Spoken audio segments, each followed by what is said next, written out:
Welcome back, everyone. Welcome back to the grand finals of the Coliseum 8 playoffs day number 7. It has been over a month since this event has begun, going through the qualifiers into the group stage, into the playoffs, into now, the final day of Coliseum. Welcome one and all. Of course, your host, ZvP. We just wrapped up with the low bracket finals between Serral and Max, and now we are here with the grand finals, best of 9, 0 vetoes. 0 vetoes. All the maps are available here. How often do you see a best of 9, Papi? Oh my god. I think the first one of the patch, to be honest. We're here. We are ready. We have the best Zerg player in the world going up against the best Protoss player in the world. You will not get any better ZvP than we have had here in this tournament.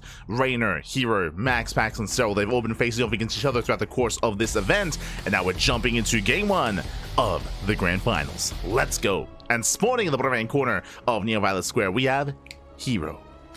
In the top left, we have his opponent, the Finnish Zerg, Serral. And if you're in the chat, you know what time it is? Papi, it is a Gamba time. Predictions are open. Place your bets on who you think will be the champion of Coliseum. Will it go the way of the Zerg or the way of the Protoss? Best of luck. Best of luck in the chat. As a reminder, this is a rematch. herO, he has already defeated Serral in this tournament previously in the group stage, but that was the best of 3. That was the best of 3. This is a best of 9. No holds bar. All the maps are available. Those that are balanced, those that are imbalanced, those no vetoes. We're all here. We're ready. Let's go. Let us go. Also, before I get ahead of myself, a big shout out to a super chat. I think one of our first. We don't really get many super chats here on our YouTube stream, at least. So thank you so much.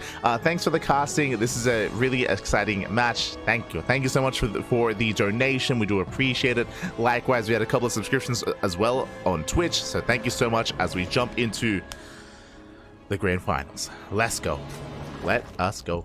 For now, we're settling in. Standard openers, we do have our initial gate expand into Cybercore. Likewise, hatch cast pool here by Serral. Nothing too crazy, nothing too wild. We don't expect crazy openers here on Neo Violet Square. What do we expect? We expect Hyper Greed. This is the largest map in the map pool. There's a reason why Serral vetoed this map in the previous best of 7, because he did not want to play against Max in the late game on Neo Violet Square. But again, no vetoes in a best of 9, so we see every single map for all we can, and as a result, again, this map does favor long, late game. Why? First things first, it is the largest map, long resistance by ground. On top of that, defendable bases. You have a pocket base to take the third. You have a defendable third base, linearly, I should say. There's a fourth base as well, fifth base. It is all very much so easier to defend, to hold on to max out on a secure economy. The flip side, though, the downside of this map is how exposed the center of the map is. The center of the map is very wide open. Yes, there are these pink squares. There are these particular machines that do disrupt pathing and movement. That is true, and you can use that to your advantage when it comes to engagements in the center of the map, but outside of that, it can be quite difficult to actually catch an army or even move out as well. We'll see how our players do approach this. We shall see. When it comes to herO here, herO, of course, he is well rested. He was able to enjoy the previous series from afar and just watch it here and tune into the stream. I'm sure he was lurking in the chat. But herO, on the one hand, he is known for being aggressive himself. That is true. Even more so than Max at least, right? He's known for being aggressive, known for being active, known for mixing up his builds and being a little bit more exploratory with some of his styles as well. That is all true. At the same time, though, herO, he is willing to be macro base. He's willing to macro, willing to turtle up, willing to go into sky toss as well. It isn't really what he's known for, but he is willing to do this, and he's pretty damn good at it as well. That's kind of one of the strengths of herO, is his unpredictability. On the one hand, he could cheese the hell out of you, or he could be hyper greedy and play macro as well. That is also possible. Is also possible. For now, we're just settling in. It is going to be a Void Ray opener out of herO. With this, the goal is to hunt down these Overlords. Similarly to Max. If you remember, Max, he went for a Void Ray opener, I want to say like 2 or 3 times in the series. The goal is to hunt down the Overlords and to keep Serral in the dark. And we could be hiding tech, or we could not. That's the thing here, is that Serral's going to be in the dark as to what comes next. So here he does open up, does zone him away.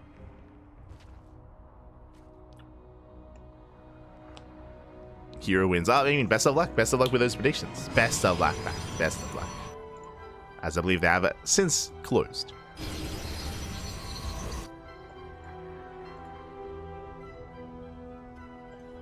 have since closed. Behind this, going to be a standard follow-up third base into a Twilight Council Forge, +1 in Blink. Looks like a standard setup here from herO. Nothing too crazy, nothing too wild. For those that are curious when it comes to the predictions, it is 70-30, 70% in favor of Serral, 30% in favor of herO. Oh my god. Crazy. I mean, bold predictions, bold predictions. I would say it's closer to the middle here. I mean, herO, he is known for having the best PvZ in the world. So, I mean, again, as I mentioned before, you will not get any better PvZ than herO versus Serral. This is also a rematch from, say, earlier last year in Stars War 11, where they faced off in the... Wait, sorry, Stars War 11? It was Coliseum 8, actually. 7, sorry. The previous Coliseum 7, was also a finals between herO and Serral. So back to back, they face off in the finals of this tournament. Do love to see it. Here we go. As the upgrades are on the way. Back at home, Serral, of course, going to his lair. Safety Roach Warren here from Serral. I don't really expect Serral to embrace any Roach production, but the Roach Warren's on the way. Nice pick up here on the Overlord. Overlord does go down. herO even going for the Gas Geyser. A little bit of a bold move here as he will sustain some hull damage, but can he bring it down? Looks like he will. Just barely. The Gas Geyser is going to fall. Oh. And can he escape? He can. Yeah, one queen is not enough. And Serral, he didn't rotate with the rest, so nice pick off here by herO, getting an Overlord and getting a Gas Geyser. Behind this, Serral did get the safety Roach Warren, is investing into Roach speed, but what is it really all for? To protect, to hide the Spire. Spire has been placed. Now, this is quite viable here on Neon Violet Square. The reason for this is, as we mentioned, big map. It's a big map here. It can be difficult to scout, and it is a much more easier to traverse between the bases via the air. So there's a lot of potential here for the mass muta of Serral. Mass muta is on the way, or I mean at least harassing muta here from Serral. For the time being, herO's in the dark. He's being active with his stalkers, active with his oracles, but he has yet to check the third or the natural locations to look for any hidden tech. But now keeping eyes on the fourth is where the expansion stalkers, they push in towards the left hand side. Let's apply pressure. Behind this, taking up into charge.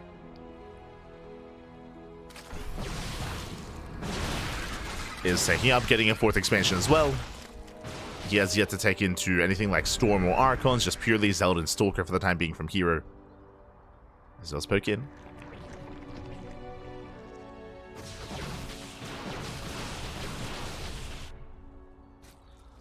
Does poke in. There it is. 8 mutas on the way. 8 mutas, that is enough to one-shot probes, or one-shot drones. One-shot workers, I should say. And we do see that Serral, he's not committing any more than that. So he's focusing on his ground army and only going to be investing into a harassing force of muta. And again, so far, unscouted. herO, he's not ready. He has no idea the mutas are coming. Back at home, no static defense. Does have some blink stalkers, that is true. Is poking in. Dreading the fourth. Fourth base under fire. Stage traps are set up. So he baits out one. Baits out the other. Nicely done. There's one stage trap left. Another on the way. herO still pushing in. At the same time, mutas, they have arrived and they're going straight for the main. They skirt around the edge. They head for the mineral line. And herO, does he have anything to defend? The answer is no. No sag defense. No stalkers either. Probes are going down. And does he recall or does he commit? Oh, that's going to be 6. That's going to be up to 7 probes already. He's not done. Serral, he's not done. herO tries to push on forward. Lings are waiting. There's the recall. But again, it's a late recall. 11 probes already. 12, 13, 15? 20? Okay. 15 workers going down. Very nice damage here by Serral, forcing herO all the way back home. 17 probes. And with that, the damage has been dealt. herO, it isn't just economic damage, but also he was forced all the way back home. He wanted to focus on his attack, focus on his assault, and try to break the fourth base. Alas, it comes to nothing. Nothing comes to pass here. He's stuck back at home. Going to Phoenixes, still no Temple Archives, still no Archons, no Storm, just purely Stalker, Charge Lot, Phoenix. Not a very high-tech army. And again, he can't really move out. herO, he's missed his window.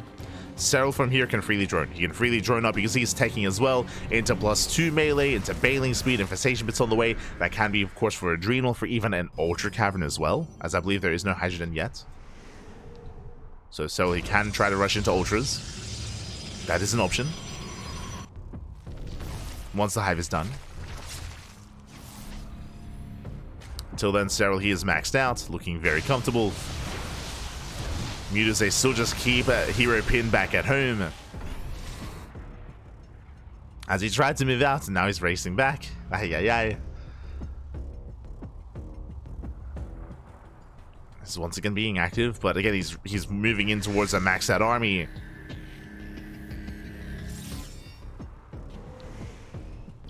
He can try to take better trades here in the center location with the stage traps as well. It's possible. So he does pick up some of those mutas. Nice control here out of herO.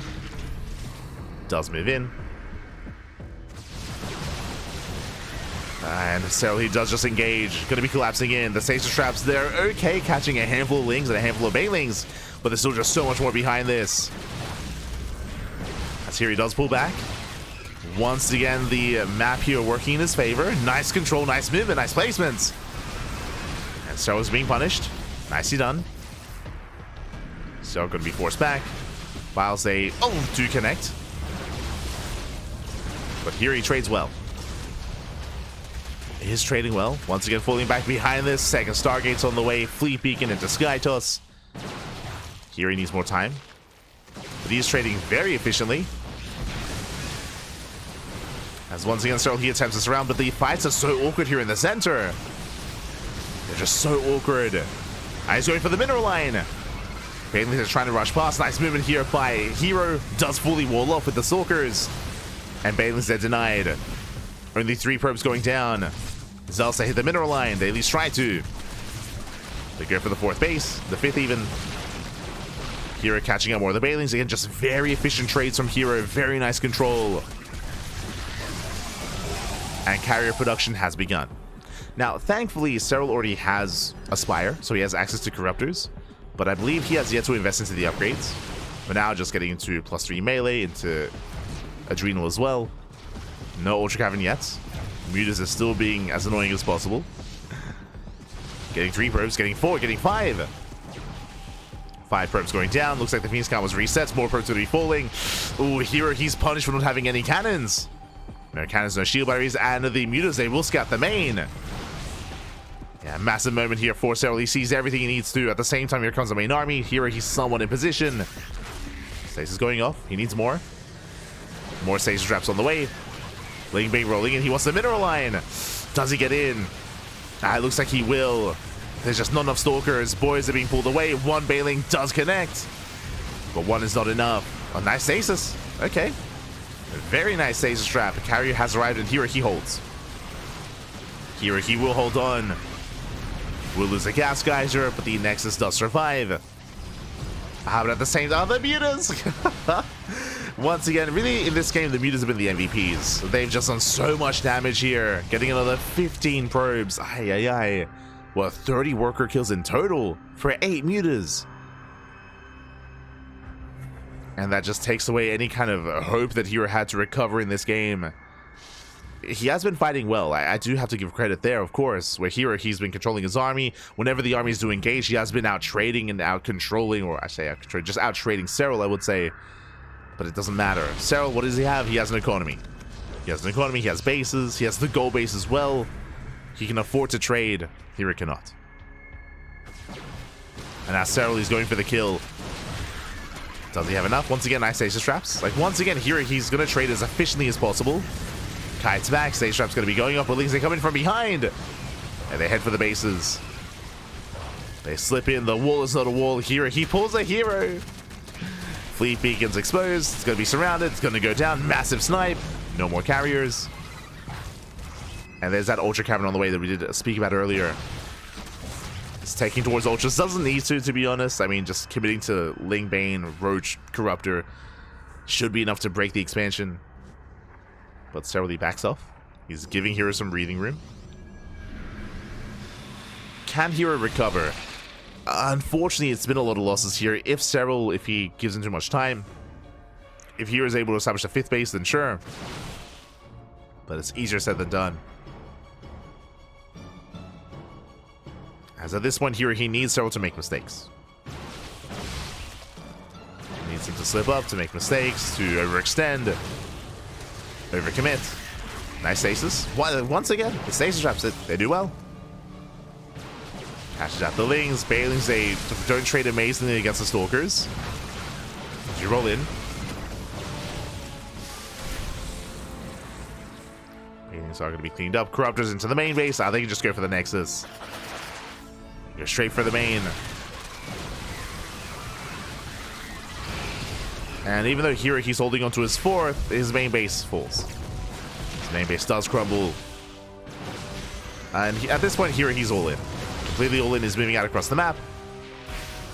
You could argue that these Corruptors, they're somewhat dead supply. True. There are Ultras on the way. They do not have a +3.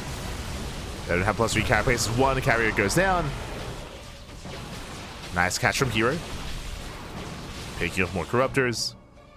And he has to just commit. It's just all or nothing for herO. He cannot macro out of this. Let's see what he can get done. I believe there are 2 Ultras to defend, soon to be 5. Boy's being pulled away. Gold base is going to go down. We can see Serral just going for a massive counterattack. He doesn't have to engage. Some Archons on the way. He forces a recall. Okay, here he races back home and he will hold. But that means that Serral is going to be able, I mean, he's fine back at home. Did lose the base, but Serral saves the drones. Serral, he's still very much so comfortable.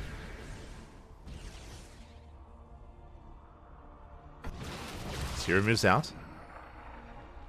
Still, that was impressive. Here he killed the base. He traded well against the Lings. You have 3 Ultras diving in. There's a slow zone. Chlor gets activated. No Immortals with the army. 1 Ultra goes down. Does he get the other? He gets 2. And he's going to get all 3. herO, he will take this fight, but he will lose all the Skytoss army in the process. The carriers. The mothership goes down. herO chases down what little is left. Behind this, 8 more Ultras in production. Jesus. 8 more Ultras in production. That's a lot of Ultras. And without Immortals, Serral, he should be able to overwhelm this army. So, like, with 8 Ultras, he should be fine. As long as they all attack at once. As this singular Ultra should be targeted down. Oh, the Transfuse! Keeps alive a little bit longer. herO pushing in. The 4th base goes down. herO, this is all he has left. Oh, the Transfuse! The Ultras, they refuse to go down. They keep going. They're immortal. GG gets called, and Serral takes game number 1. Whew. GG. GG, well played. Serral will take a lead in the series. What I'm most impressed by and a little bit scared by is that Serral, he was ahead that entire game. If you recall, like, remember, the Mutas, they killed 30 probes. They killed 30 probes. I feel like the fight should not have been that close. Like, here, he was controlling very well. He's controlling very well here with his army, with his Link Stalkers, with his Archons, with his Skytoss as well. It was impressive what herO achieved with what little he had. The reality is that, of course, as the game progressed, he had no sustainability. And the Ultras did clean it up. But still very impressive control there. And imagine a herO with a comparable army size, as he was behind from almost the beginning with the Mutas. With the revelation of the Mutas, that did just cripple the economy and did keep herO on the back foot. And now we find ourselves in game number 2. Here we go. Game 2 is going to be on Abyssal Reef. And the question becomes, do we embrace Mutas once again? On these larger maps, on the one hand, we talk about how defendable they are, and I do stand by that. But the reality is that, again, because they're so large, because it can be difficult to scout, and because Mutas don't care as much for how defendable these bases can be, Mutas can be a good answer here to these larger maps. Maps like Neon Violet, Abyssal, King's Cove as well. Mutas, they can do quite well, so we'll see if we do that again. I mean, typically in a series like this, we don't want to rely on a certain style too often, too frequently. So Mutas, they did well in game 1. We might not see it for like another 3 or 4 games. So getting into game 2 and spawning in the top left-hand corner, we have herO for Abo Gaming. And in the bottom right, we have Serral for Basilisk. Here we go.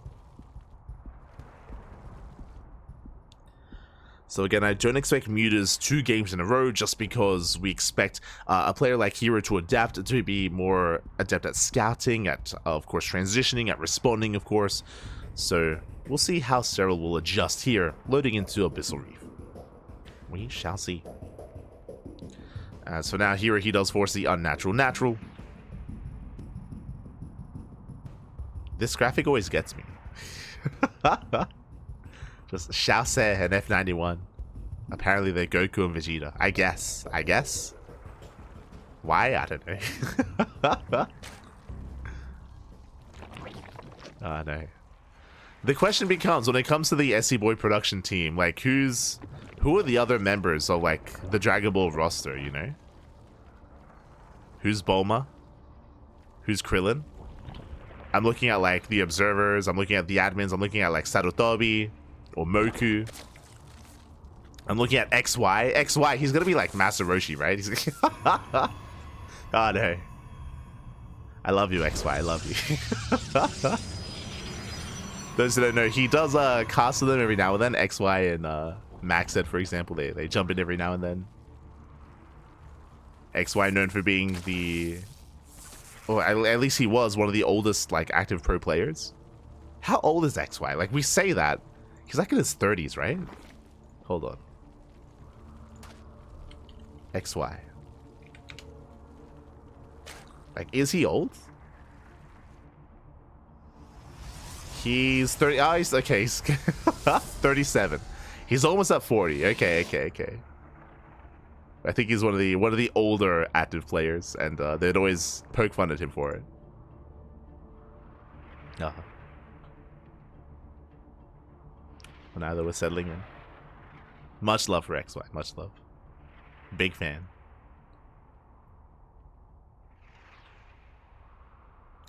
As we are going to be being active here. So far, standard opener is going to be a Stargate opener out of herO.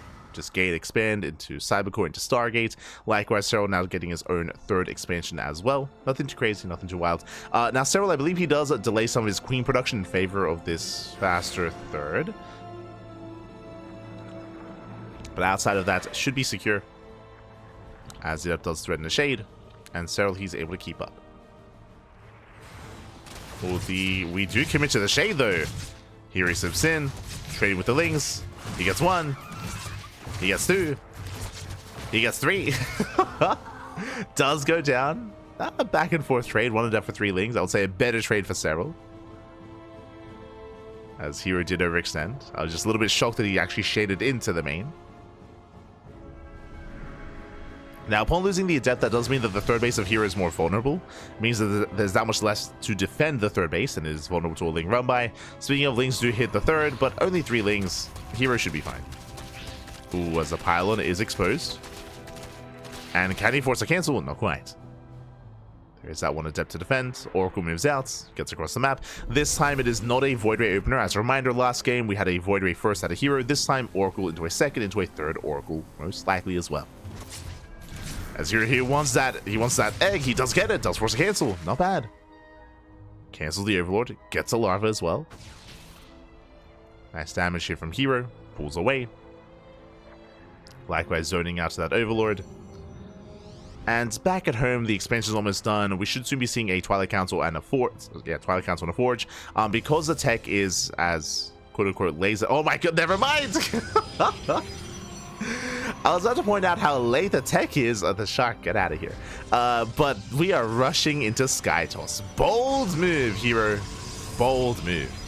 Okay, let's go. I mean, hey, we're on Abyssal Reef again. Large map. Second largest map in the map pool. May as well. Station trap here towards the third base. Oh no! Ooh, that was a late reaction, but he does pull away in time. That was crazy. Oh no, he's going again! Oh my god, it's gonna finish! Ooh, catching out 3 extra drones. Not bad. Just do it again. He's doing it again! He's not... Someone stop this man! Oh my god! Getting another drone! herO, calm down! Oh my god. And as herO is keeping Serral distracted, what do we have across the map? Fleet Beacon is done, second Stargate's on the way, and again he's rushing to, I would imagine, Tempest, but could be a carrier rush as well. Oh boy. If you recall, we did see Raynor attempt to do this, and if you recall, at the time, Serral was going for a 4-minute lair into a Ling Hydra all-in. This was in the previous broadcast during day 6, during the lower semifinals of the event. And Serral, he was able to all-in the hell out of Raynor and shut him down as Raynor was off-racing his Protoss. But here, you know, I was saying, you know, double Tempest or maybe double carrier production, porque no los dos? One of both. One of each. A carrier and a Tempest. I'll be honest, I haven't seen that before. I'll be honest. Usually it's one or the other, not both. Okay, fair enough. Fair enough. Oh. Interesting. So here he's revealing the first Tempest. So it was Tempest first into double carrier, and I believe that Tempest is about to be revealed, intentionally so. Could be mistaken though. I think there's a Tempest in the center of the map. As Oracles they poke in, they get 3 drones. Is that a Tempest on the left? Like outside of Serral's expansion? Am I crazy? Or did he cancel the Tempest? No, that's it, right? Like the observer's not looking at it, but I think it's at the natural. Carrier gets revealed, so Serral knows. So he does confirm. And yeah, I believe that Tempest is wreaking havoc at the natural at the moment. Lings they poke in. Like my eyes are just staring at the minimap, and I'm pretty sure, yeah, he's got 2 drone kills. The Tempest kills 3 drones. He's popping off. Show us the Tempest, por favor. So, just pan down. It's right there. You can hear it. You can hear it off screen. You can. No. There we go. Tempest to get 3 drone kills, and I think killed an Overlord as well. At least from what I could gather looking at the minimap. Did look like an Overlord had fallen. Meanwhile, the Queens are within range, and hopefully here he pulls back with the Tempest. Oh no! The Tempest! No, that should have happened! Oh, the Tempest goes down. It was an A move. That's a very expensive loss there for herO. The Tempest for 4 drones. 4 drones was a good start, but alas, does leave the Tempest on A move, does leave it unattended, and does go down. At the same time, Serral is here to force a cancel, denies the 4th, and Serral is going into mass Corruptor. 10 Corruptors on the way. Ooh, Overlord speed as well. Curious. What's the Queen count looking like? As we may see a dedicated move out here from Serral with Corruptors and Queens. Depending on the Queen count. Oracles they poke in. Serral's got 81 workers. One of the Queens is not going to go down. Clutch transfuse. Oh! Catching an Oracle, barely not. Lasso is just massing on more Corruptors, more Roaches. Creep is spreading. And herO is going to be stuck at home. We did mention this at the start of the series, how herO, he is willing to embrace late game and embrace kind of a maxed out unit composition, and that's where we're headed here. He's not here yet. He's not there yet, but he's getting there.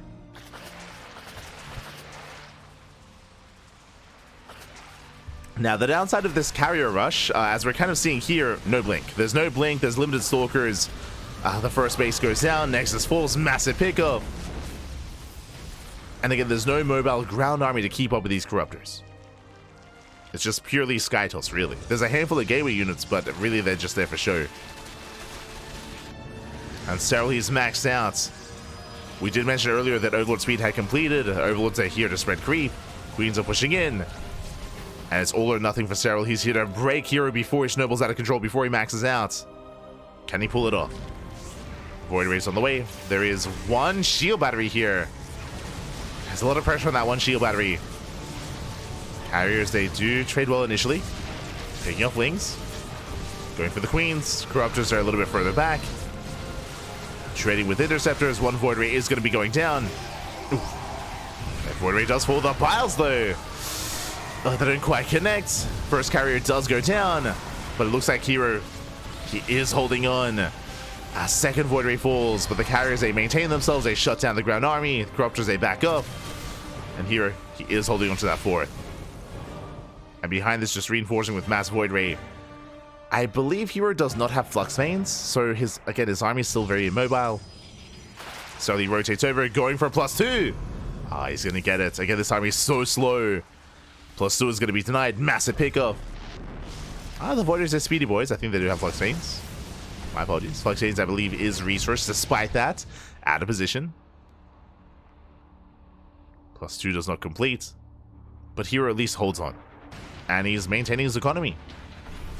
You can see the supplies evening up. Ooh, Serral, that Hive. I'm referring to the Hive. The Hive is very late. The Hive is late. Serral, he was hoping to end the game with that push. And as a result, Serral, tech-wise, he is falling behind. That is concerning. So, late Hive tech as a result. Referring to Vipers, referring to Corruptors. I'm sorry, referring to Broodlords, I meant to say. Thankfully, the Corruptor Cannon's still quite healthy.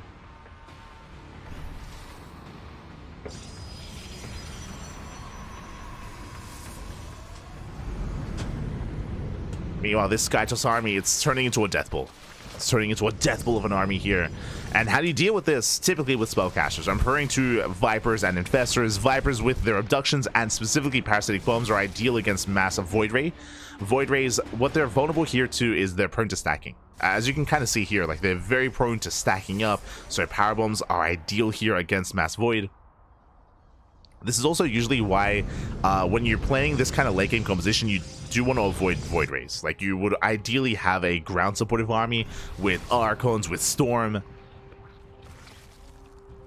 The problem with doing what heroes, or what kind of embracing the composition that heroes up to right now, is that because it's purely Skytoss, then Serral's army doesn't really have to be too complex. We don't really need too many Lurkers or Ultras or Brood Lords. Like you don't really have to diversify the army too much. You can just hyper fixate on Spellcasters and Corruptors to shut down hero.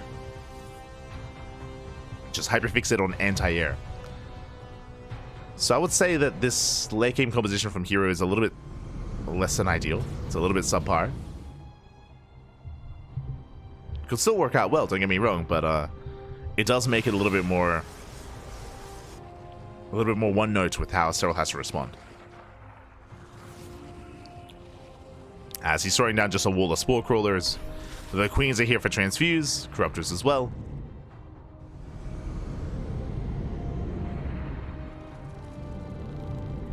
Vipers, they're ready with their power bombs. Now from the side of hero, as soon as we see those power bombs, he has to be as quick as possible when it comes to splitting. He has to split, he has to pull away and pull out the power bombed unit to avoid that splash damage. It's going to be difficult if he gets fungal. I mean, that's what Serral's hoping for. He's looking for a big like fungal power bomb combo to completely shut hero down. That's where hero would need ideally High Templar to feedback, but again, there's no High Templar, so there's no feedbacks. Oh, the yoinks! Gets one, gets two, gets three. Three carriers going to be going down. Massive pickups. As we get another yoink and another carrier. I mean, three in total. So very nicely done. Now we get the Templar Archives for hero, but again, these High Templar are very late. Storm has begun, and he does need as many High Templar as possible, again, to zone away the spellcasters with feedbacks and to also zone with Storm. So I was initially critical here with Hero's army, but over time, like, he is refining it. Like, it is getting better here with now some High Templar. Now Tempests are on the way. Eventually more High Templar and Archons, and we're getting there. Just in his own way. Meanwhile, this is the strength of Abyssal Reef. We spoke about this at the start of the game, but now you can see it in full force. Specifically, this 5-base setup. The hero, calm down, calm down! Oh my god. He was killing his own probes to free up supply, but he accidentally clicked on the base. So just calm down, hero, calm down. Aye, aye, aye. Leave the base alone, just kill the probes. As what I was getting, oh yeah, so we have the 5-base setup here, which is very fortified, very secure. As you can see from here, again, the 6th base, that's more exposed. This base here, it is more wide open, it's more out in the open, I should say, more vulnerable. Serral can try to take a fight here. He's shocking around, looking for a way in. This is kind of the big point of contention, is the 6th expansion.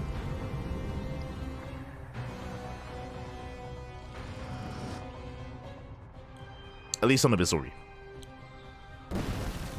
Meanwhile, Serral, he has incorporated a couple of Broodlords. Not too many, just 5.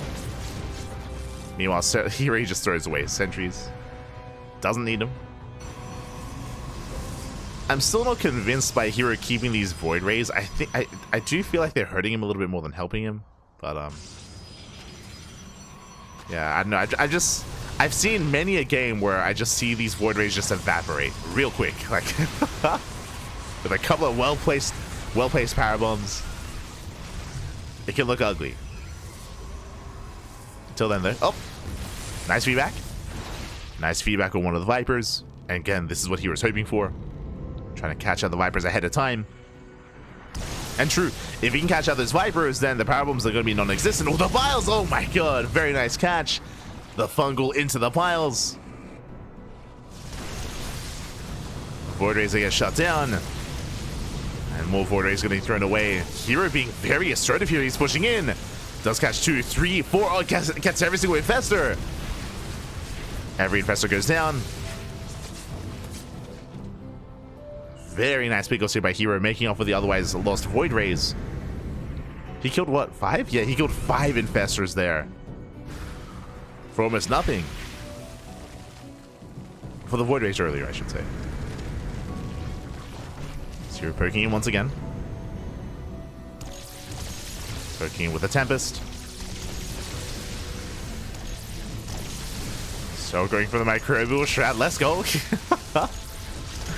Just trying to buy time. Corruptors flanking for the right-hand side. They're coming in. Going for the abduction. They go for the dive. They get 1. 1 Tempest goes down. Ooh. Bit of a misrally there from Serral.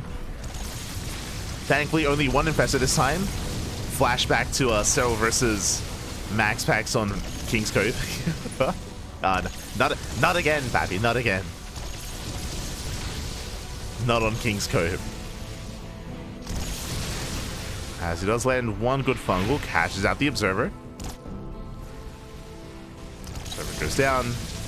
The Spore line is being dealt with. Change things as well. You can see the high tempo leading the charge. Looking for feedbacks. Looking for storms. Here come the fungals. Ooh, fungal does connect. The vials. Ooh, barely not. Nice feedback on the Queen. Once again, herO being very adventurous with his army. Does feedback the Queens. Queen's going to be going down. And he's committing. Where are the Broodlords? Broodlords a little bit too far back. Here come the defenses. The feedbacks. Oh my god, once again. But there's still 3 left. There's still fungals remaining. Ultras, they dive in. Feedbacks on the Vipers. There's a fungal, but 0 power bombs. And herO, he's shutting down this army. The feedbacks were crazy. The base does fall. Going for another as well. Serral, he's in trouble. Bases are going down one after the other. 23 Corruptors on the way. Corruptors are going to dive in. There aren't really many Archons, so Mass Corruptor can overwhelm this army. Without Archons, the Corruptors, they can pop off. They're diving in. Yeah, they just commit. They get 1. 1 Tempest so far. Archon is on the way. Just the 1 Archon. But here, he kills 2 bases. 2 bases, 14 drones. Serral being forced back. Again, he barely has any Infestors left, just pure Corruptor. And he commits! Ultra diving in, Mass Storm of the Corruptors. But is there any more splash damage? It looks like there isn't. The Corruptors, they will overwhelm. They should shut down the entire Skytross army. I say that the Mothership holding strong. Corruptors are going down. No shot. herO, does he take the fight? There's barely any Corruptors left. They're so low. 1 more storm. Not barely not. No more storms left. Corruptors, they clean up the Skytross. The Carriers, the Tempest, the Void Rays. herO, he plummets in supply. Again, if only there were either a couple more storms or a couple of Archons underneath the army. With that, Serral does take the fight, does burn through his bank. And herO, how does he remax? Mass Carrier. Interesting. Okay, so we have 6 Carriers on the way. A couple of Immortals, bearing in mind that we have Ultras and 3 more Ultras in production, so Immortals would be ideal. But I believe herO only has the 1 Robo. So herO, he's only making 1 Immortal at a time. His production is not set up for this. Doesn't have the production he needs. And here comes Serral. Serral, he has momentum. He's moving out. herO, he has too many probes. Trying to throw them away. Yeah, you could argue that this high probe count was hurting herO as well. As instead of these workers, he could have had even more High Templar. This is actually transferring, but it's fine. It's fine. As we do see Serral pushing in. And again, momentum is on Serral's side. After winning that fight, he can now knock down this base. herO just cannot engage. No with Carrier. I mean, Tempest would be ideal here, but he has none. And he's still making more Carriers, by the way. I mean, it's a very brute force style that you don't really see too often. There's less finesse involved with Mass Carrier. Just because there's less micro ability, they just have to commit that much more as their range is lower. Carriers, they're moving in. At the same time, Ultras, they knock down top right. The base is going to fall. 15, 7 to 20 probes going down. Nice feedbacks. Swords as well, but here come the power bombs, and once again, Serral should clean this up. There's just no answer to the corruptors. They dive in, they shut down the carriers one after the other. That's 3, 4, 5, 6 carriers going down. And they just keep going. Getting another carrier. There's 3 carriers left. And Serral, he has a bank. He can rebuild. The Broodlords are exposed. True. Broodlords are exposed. We can see herO now going into Void Ray, which will help. That was 19 corruptors for 8 carriers. And Serral, you can just remax. You can just remax from here. I mean, I say that Serral, he's also burning through his bank as well. True. Bear that in mind. Serral, he was losing bases earlier. He doesn't even have, or he doesn't have the highest worker count either. As here, his answer to Mass Corruptor is going into Void Rays again. I do want to reiterate, though, that a big reason for this, I'm pretty sure, is because he doesn't really have the production set up for anything else. Like, he doesn't have a high gateway count. So he just has to commit into all the Void Rays. Which would have been better sooner. It's a cloak. Trying to force his way in, but we do land a massive fungal. Yeah, fungal goes off. And here, he's much more exposed here. Yeah, this fight does scream desperation, as here we just get fungals to death at this point. The fungals, they just don't stop. Oh my god. Here he does get on top of some of these corruptors. Some of these broodlords even. But the corruptors, they collapse in, they clean everything up. And Serral, he will take this fight, and he will take and extend his lead in this series. And here he did well getting to the late game, and he was looking very good when it came to knocking down those bases earlier, but GG gets called, and Serral takes a 2-0 lead. Whew. GG. GG, well played.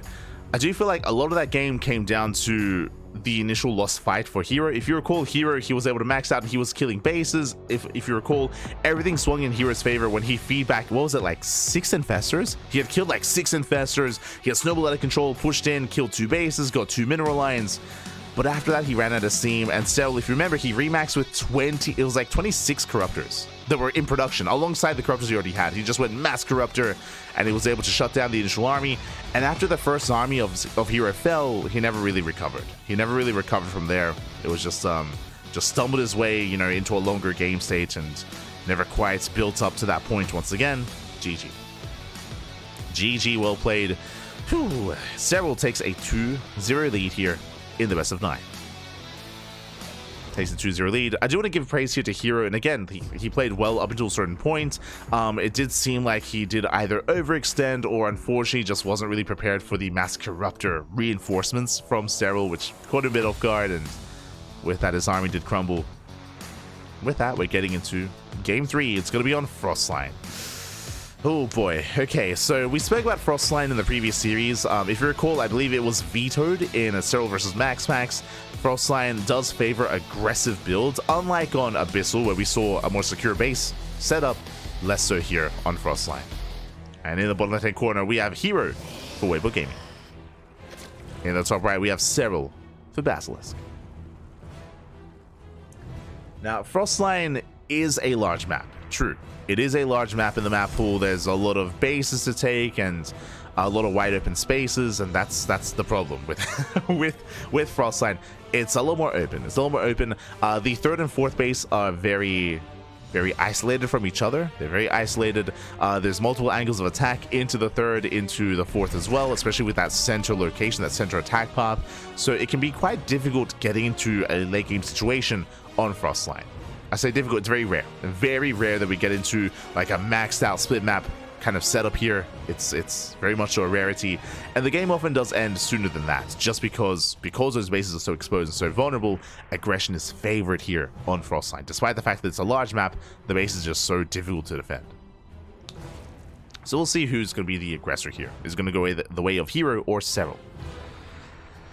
Now, we haven't really seen herO be too assertive in this series yet. He is more than happy to go for something like an 8-gate all-in, but at the same time, because of the nature of this map, I'm sure that Serral's going to play safe. I'm sure he's going to play safe. I don't see Serral skipping roaches. I mean, he didn't at all against max packs. I don't see him doing it here against Serral either, against herO either.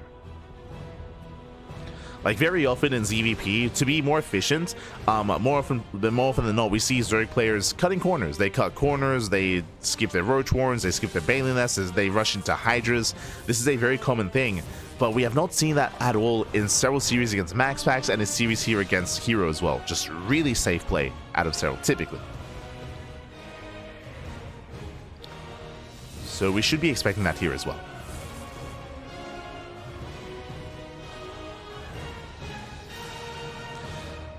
And now we have our openers, calming things down, settling in. It's going to be a Stargate opener out of a herO. Should just be a Stargate into a third base. Really, what I'm going to be paying attention to from the side of herO at least is the tech, the Twilight Council. The Twilight Council timing for herO. Last game, of course, there was no Twilight Council for at least a very long time. Did open up with a carrier rush, or 10% to carrier. It was crazy. We'll see if herO does go back to something more standard, something more aggressive. We could see Glaive Adepts, for example. Glaive Adepts can be quite effective here on Frostline.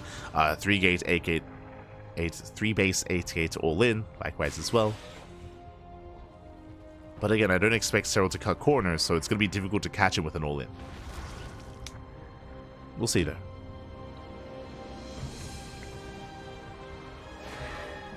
As herO, he opens Oracle, should be expanding.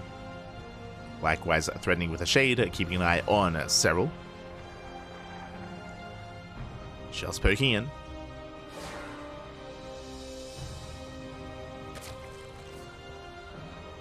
Does poke in. Will commit to the Shade. Bold move, as there are plenty of links to defend, and with that, herO is going to get caught out. These Adepts, there's no escape. He's going to be cleaned up. Yeah, both Adepts will fall. The third base is going to be that much more exposed, and herO, he will lose the Adepts, and Serral will gain map control. Moves out with the links. Does move out. Running past the Adept. Headed towards the third. Or even towards the natural.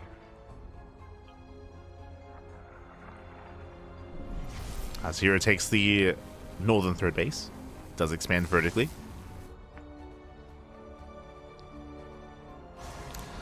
Additional oracles on the way. And there's no Twilight Council yet here, so it looks like it's going to be a standard setup. If it was something more aggressive, we would have already seen a Twilight Council by now. So it should just be Forge into Twilight Council into +1 and Blink. Looking like a standard setup here by herO. As there's that Twilight Council. And we are looking for the Forge. Meanwhile, Serral, he will skip the Roach Warren. We'll get a safety Baneling Nest at least. But does skip the Roaches. Oracles, they get eyes on the Eva Chamber. He confirms +1. With that, here he should confirm. Or, I mean, typically when you go +1 like this, you do typically skip the Roach Warren. So here he should be somewhat aware. That's moving out. Doesn't commit to the Shade. Gonna be 6 Adepts in total, and the 3 Oracles. And can herO get into a Mineral Line? Can he bust in?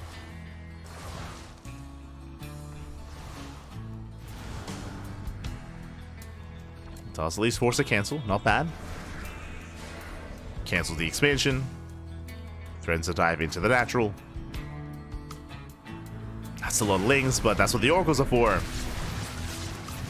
Yeah, they activate their pulsar beams. One Oracle gets started down. Nice pick up here by Serral. He does get one. And the Adepts, they should be cleaned up, as they barely do not shade. So nice defense here by Serral. That was an Oracle. 8 Adepts for 23 lings.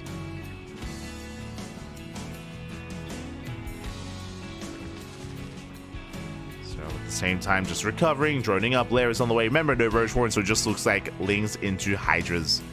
I mentioned before that Serral, he has not gone for this style and he has not skipped Roaches at all. today, either against herO or against Max Packs, until now, until Frostline. Oh, nice stasis though. Very nice stasis.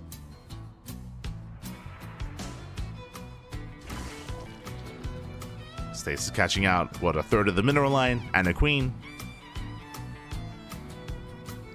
Now, because he's skipping roaches, Serral, he is a little bit more vulnerable early on. Stalkers are moving out, and here he can try to threaten a push. So here he does rebuild that third Oracle. Stalkers, they get an Overlord. Oh, one Stalker gets caught out.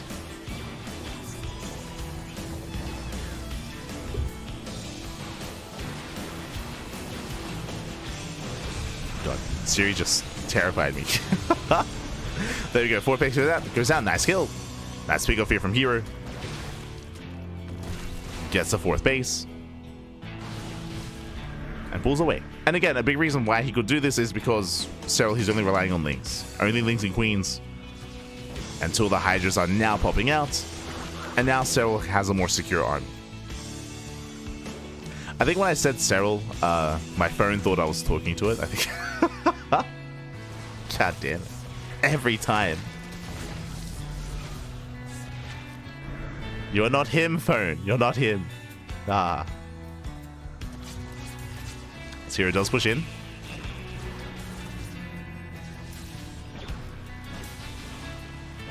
Headed towards the 4th. Likewise, things are getting ready for a surround. Yeah, they're coming from behind. Here he has to get the hell out of here. Does pull back. So far, does avoid the surround. Oracles, they do help. That's still a lot of Lings though. The Stalkers, yeah, they're getting shut down. Has to pull away. Thankfully, not too many losses for herO, but still a better trade for Serral. From here, Serral, he's maxing out. Serral, he's cutting workers here at 73. That's just under 4 base saturation. Purely Lings, Banelings, and Hydras. Do you see what I see? I see no tech. There's no infestation bit. There's no hive. There's no lurkers. It's pure maxing out here on Ling, Bane, Hydra. And Serral, his goal is to break his opponent, to break herO. We spoke earlier, the bases are exposed on this map. They are, and Storm is not ready. The High Templar, oh my god. Calm down, High Templar, they're ready in 10 seconds. 10 more seconds. Here he needs a little bit more time. 5 seconds away, Storm is not done. Oh, and can he land them? Can he land? He can. Ooh, Hydra's getting caught out. Ling Bane towards the 4th. There are a couple more Storms left. Bailey's rolling in. Oh no! They do roll in. Oh my god, that was a clutch stasis. Very clutch stasis. They were about to connect. Barely pops off in time, but still the mineral line's going down. The base as well is exposed. 15 probe kills. herO, he will hold, but this is still a tough hold. A tough hold for herO. Again, the stasis went off as the Banelings were literally in the face of the High Templar. That was crazy. herO, he defends at a cost of 15 probes, but does hold on. Now going for his own counterattack. And Serral, he still doesn't really have any further tech. He's rebuilding, remaxing. Yeah, he gives up on the base. He pulls away, he knows he cannot hold that expansion. Just not enough Hydras. And herO, he counterattacks. Going for the 4th. 4th base is going to be shut down.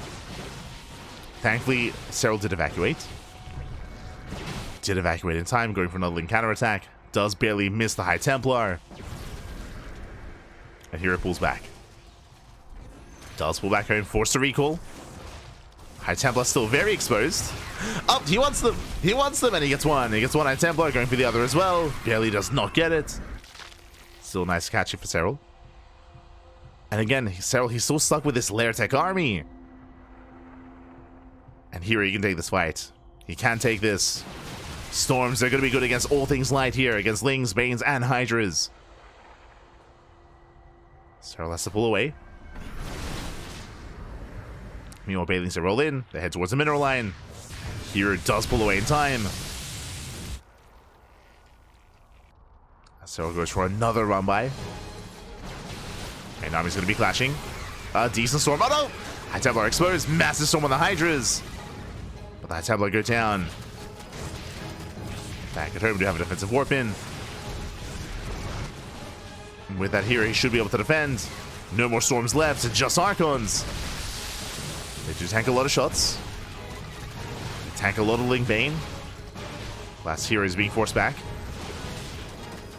Still better trades for herO as Serral, he does target down the probes. And 9 probes going down. Very nice target firing out of Serral.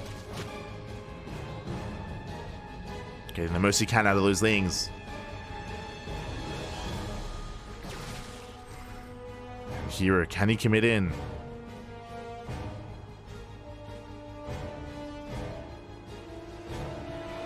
Still just stuck at home, defending against the lings. This time he's ready. Now finally Serral's teching, but this is late here. He's going for the engagement, Lurker Den into Hive Tech, into Hive upgrades. Until then, Serral, he's vulnerable. And herO, he can fight back. He can pull this off. Is this the beginning of the comeback? I mean, the armies are still being active. But it's the High Templar. Oracle goes down. Nice pickup. Does full. So chasing herO down. Where are the storms? Where are the High Templar? We need them. Serral collapsing in. herO trying to come in from behind, but that's what the Banelings are. And they just crash into the Zealots. Very efficient trades here from Serral. Zealots go down. herO out of position. Storms, now they rotate, but now top left is exposed. There's nothing here. Nothing was left over. Forced to recall. Banelings take it in. Oh my, the stasis. Once again, the stasis saves the probes just barely. I'm hoping herO pulls away in time because those Banelings are there. They're still primed to get damage done. And there it is, so who's just buying time for Lurkers. 10 Lurkers morphing in. The Banelings, okay, pulls away. Does pull away, thankfully. Banelings rolling in. herO should be able to defend. Likewise, High Templar is exposed. Serral gets one. Does get a High Templar. Likewise, fighting back against herO. And again, the win condition for herO was to try to break Serral before Lurker Tech. But now there's 10. Now there's 10 Lurkers on the map. And herO's army isn't really built to deal with them. Lurkers are revealed. herO going to be forced back. He has a handful of immortals that will help. True. Nice storm. Hydra's going down. The Lurkers are going to be exposed. Is there detection? Oh, there's not. Do we have a relation? We're getting one. One Lurker goes down. Banelings, they crash into the mineral line. This time they will connect. And observers, they have arrived. But is it too late? One immortal going to be going down. Barely not. Oh, herO, he can keep pushing. And he has to. He has to keep going here. Back at home is going to be Scribble. Dives on top of the army.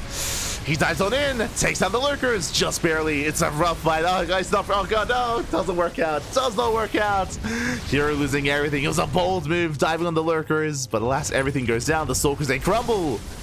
And Serral, he takes it. Oh, I mean, the Storm, though. Massive Storm in the army. Massive Storm goes up. Reinforcements on the way. There's what? 2 Lurkers left. There's barely not enough, though. There's barely not enough for herO. Bleeds out the observers. Races back home. And Serral holds. Wow, Serral, he barely holds on. Again, that was a crazy blink. But herO was desperate. That's the thing. herO, he was very desperate there to kill Serral. He knows that he's being outscaled. And he was so close. He was so close. Now the Lurker count is building back up. Now 5 more Lurkers on the way. Immortal gets caught out.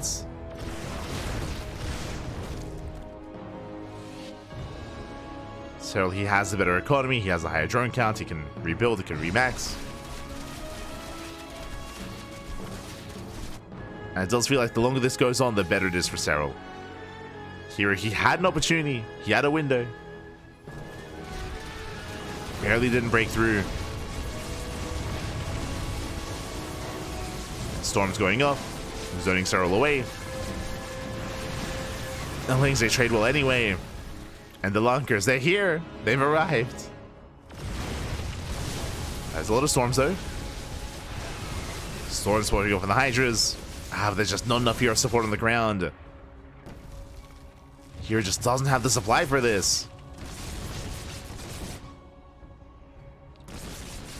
Lurker's going to be harassing. Ooh. Massive shot going off. So he rotates. You can see here, yeah. Not looking too happy about this game state. Cleans up the Lurker, but alas, Serral, he goes straight down mid. Goes straight for the natural. Yeah, High Templar exposed. He gets 1, 2, 3. High Templar go down. Massive pickoffs. And here he's going to try to force his way out. Force him morph in those Archons. The Immortals, I mean, they do get some decent damage here, but these are just expensive trades for herO, throwing away everything to break out. And GG gets called. He runs out of steam. There's nothing left. And Serral, he will take a 3-0 lead. Whew. GG. Oh my god. GG, well played. A very tense game, very back and forth as well. I mean, on the flip side as well, that's why we appreciate Frostline, because the bases are less defendable. It made for a lot of fights. There was a lot of fights, a lot of engagements between Serral and herO. Very back and forth, very tense. Came out. I have never used Siri. Never. And here we go. In the bottom left corner, we have herO for Weibo Gaming. In the bottom right, we have Serral for Basilisk.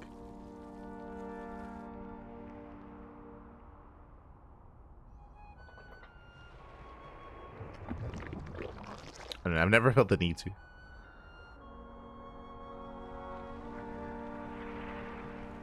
Smooch. Just wants to be noticed. It's like, I could be useful to you. Like, nah. Don't need you.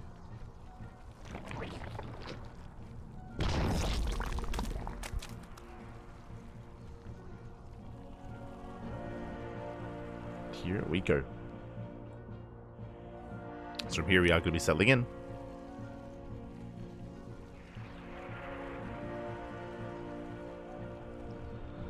So far we do have our initial hatch gas pool out of Serral, likewise gate expand out of herO as well. Nothing crazy, no early gases, no early spawning pool either. Oh, actually Serral going for a delayed gas geyser, only slightly.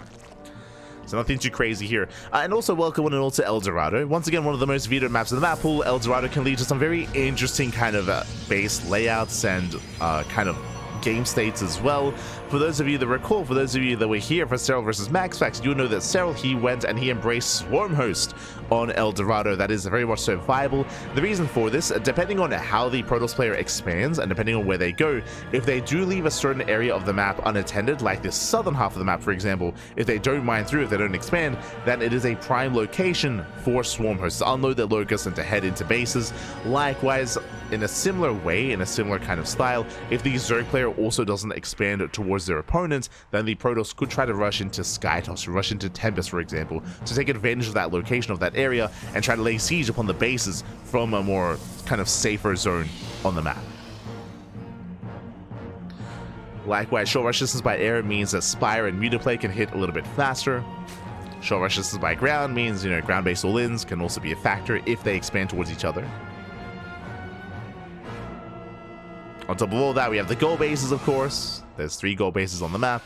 1 for each player, 1 in the center as well. And Serral does expand towards herO. Okay. Just mine through the patches, expands towards the Protoss. And I would imagine herO is going to be expanding away from Serral. Would imagine.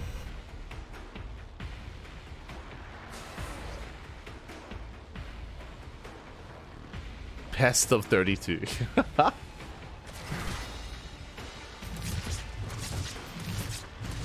You don't use Siri, you clearly use Serral. Ah, true. I wish.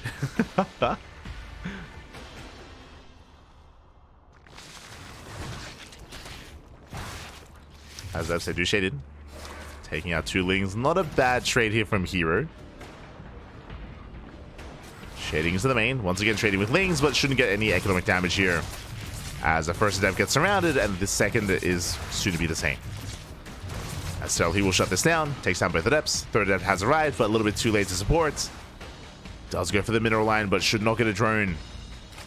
Oh. As Serral, he does defend. Does hold, shuts this down. Oracles are now on the way, making the way towards the natural, towards the third. Adept does shade, gets a drone. Oh my god. Okay. Gets a worker. Not bad. Still, I'm sure, hoping for a little bit more, as that was 8 Lings and 1 drone for 3 adepts. Oracle heads towards the main. Serral's in position. And here is zoned back. Oh no! But does find a drone. Does find the third base unattended. More Oracles on the way. Oh my god, and that is a fast Twilight Council. That is a Twilight Council before the third Nexus. herO is finally doing what he does best. It's time to go crazy. Oh my god, setting up for the gold? No shot. Regardless, I believe that's going to be setting up for a proxy location. We have 3 gates back at home, 1 already done. It's going to be a 4-gate setup here for herO, potentially a 5th gate as a proxy to reinforce across the map. What's it going to be? Charge, Adepts, Blink. I'm leaning towards either Glaives or Charge from the side of herO. We'll see. 3rd base now on the way. Show us that upgrade. Just one finger. There it is. Glaive Adepts. There we go. Glaive Adepts to herO, and he is setting up that proxy location. I believe up to 5 gates for now. So 5-gate Glaive Adepts. And if Serral cuts corners, he could be caught off guard. I mean, we could see herO snowballing out of control, but Serral, he is getting a Roach Warren. If you recall, last game, Serral did skip his Roaches on Frostline, but not here. Not here, not on El Dorado. But this location is so good. So basically, you can see that based on the SimCity of Serral, he's getting ready to wall off. He's getting ready to wall off that natural. So if it was something aggressive like Glaive Adepts, then he could wall off the natural base itself. Stays in the main. Just one drone. But because of the proxy location, herO, he actually has access to the 3rd base and access to the natural from another side, which does not have any SimCity. And here we go. The Adepts, they have arrived. They get across the map. They shade in towards the natural. Lings, they do engage. There's Queens in position as well. The Queens are ready. Drones so far, not many worker kills, but he's shading into the main, and GG gets called. Serral, he's not ready, not in the main base, and herO, he fights back. Let's go! GG, well played. A very cheeky build out of herO. I believe 5, could have been 6 gateways. Could have been a 6-gate series. I believe it was vetoed, if I recall correctly. I believe Ultralove may have been vetoed in the previous series, but we didn't get to experience it. No, sorry. I believe Ultralove was the ace match. It was game 7 for Serral and MaxFax, which we never got to. Never got to. But Ultralove is a smaller map of the map pool. It is a smaller map. As a result, aggression can be favored, but there are other factors coming into play. As in the top right-hand corner, we have herO for Weibo. And in the bottom left, we have Serral for Basilisk. Yo, herO, he's vibing. He's bouncing. Let's go. Let us go. But yes, welcome on to Ultralove. This map has a shorter rush distance by ground, that is true. But on the flip side, also defendable bases. There's a ramp coming into the natural. There is a choke point coming into the 3rd, choke point coming into the 4th as well. There's a destructible tower that you can knock down and just fully wall off that 3rd location. So there are certain defensive features.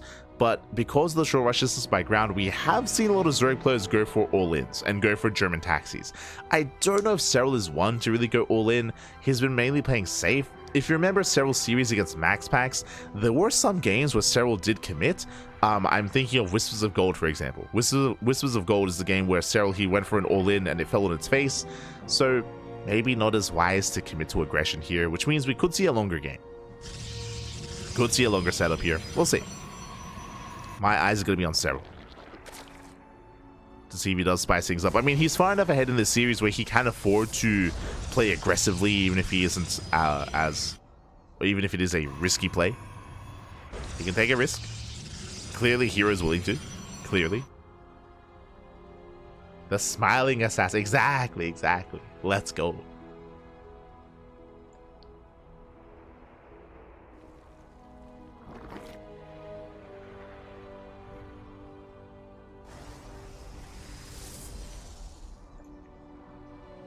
From here we are going to be settling in. Interesting location with the pylon, by the way. Did you see that? The pylon is behind the natural mineral line. Hello, herO. What's going on? Is going to be a Stargate opener. Now, based on this Stargate location, it could be one of two things. I'm feeling either a Void Ray opener or an Oracle opener where you keep the Oracle at home. Okay, never mind. Based on the rally, looks like he's hunting him down. Oh, that's actually the Gateway rally. Okay. So this looks like potentially an Oracle opener.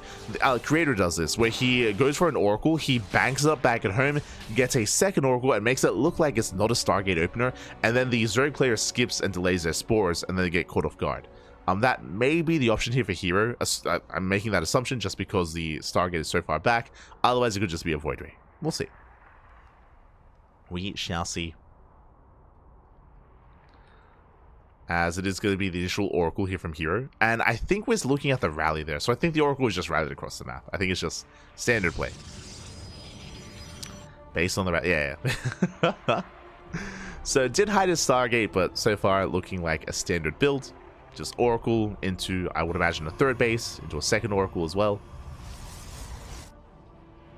Nothing too crazy. Likewise, Serral getting his third. It's getting his third base, droning up. The Oracle is revealed to the Overlord, and here should be expanding. As he will hunt down the Overlord here with that Stalker. We'll hunt it down.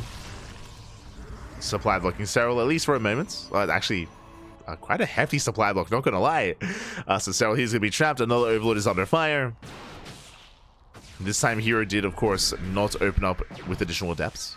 With the Stalker instead. Got one Overlord, not quite the other. Pulls away. Behind this, Twilight Council into Forge. We'll see if herO goes for a charge base opener or blink. We haven't seen any charge builds yet out of herO in the series. Has yet to take in that direction. As the depths are moving out. Shading across the map. Safety Roach Warden has in place here for Serral. herO so far doing well here, clearing up all this creep. Takes down the tumors. Pulls away with his main army. Twilight Council is done. And shows your tech of choice. There it is! It's going to be charge and +1. Again, there's a reason why we brought this up. Mainly because this time the tech was earlier than normal. Usually it's a little bit more delayed here in regards to the production of the third base. So +1 in charge for the first time this series. And this is going to be a bit of a timing attack here from herO. It does have a timing with +1, with charge, with Archons behind this as well. Should be taking into a Temple Archives. 4 more gates on the way. That's a 6-gate setup so far for herO. Getting up to 8 gateways. So remember earlier how I said that we should be seeing a Temple Archives and Archons? By going up to 8 gateways, this might just be a charge all in without any further tech. Oh boy. Here we go. That's gonna be a lot of zealots. It's gonna be a lot of charge. It's basically gonna be a 3-way all in. Oh boy. As charges are gonna be amassing. Thankfully, thankfully Serral is going to be taking into Roaches. If Serral was only going purely Ling into Hydras, he'd be in a lot of trouble here. He would be in danger. But a couple of Roaches are popping out. Still droning up though. It's only a handful of Roaches. herO, he can still pull this off. Waiting for reinforcements. He is taking gases, so here he's taking up. Or he should be.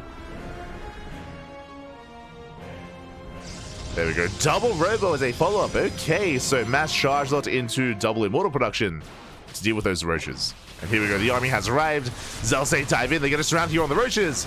Roaches are going down. Massive pickoffs. And there's not many Roaches left. We're down to what? 4 Roaches. Yeah, boys are being pulled. And FSA shut down the mineral line. And herO, he's breaking through. He's breaking through. He gets 8 drone kills. Shades into the main. More drones going to be going down. The Zealots are going to be cleaned up. But the economic damage here is what's important. Getting what? 12. Soon to be 13. 13? Up. Getting another Roach. There we go. 13 drones going down. Shades was natural. Zelta catch the Queens. Queen's getting caught out as well. And here he's pulling Serral apart. And behind this, remember, he should be making and amassing Immortals. Immortals should be building up.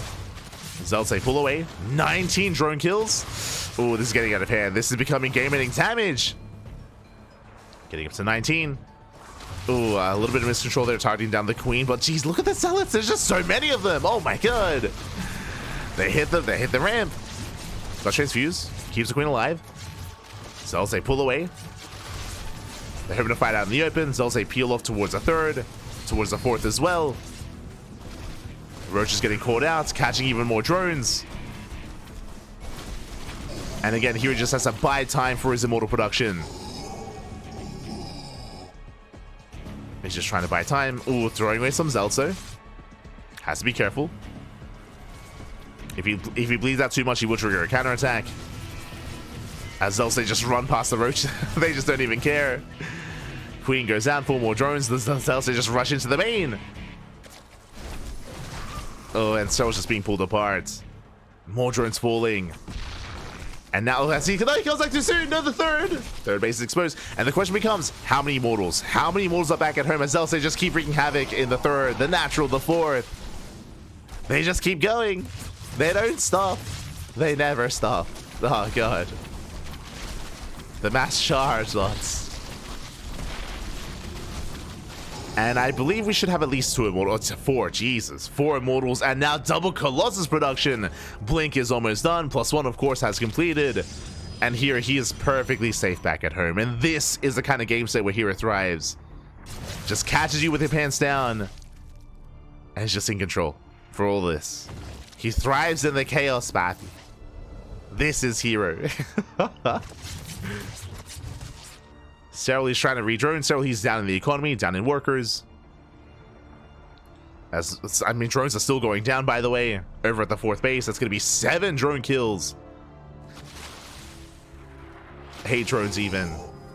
herO going double Colossus into double Disruptor. He's just getting a bit of everything. Just why not? Just why not at this point? A little bit of everything. Nice contamination here. Does delay the Disruptor. But that may not matter. At this point, herO, he can just push out. He can just go for the kill. Here, he has an insane army. And I'm going to be very impressed here if Serral can hold. So he's amassing roaches. I believe he has a handful of Ravagers. There we go. Ravagers have a mass. Knocks down the tower. Buys time.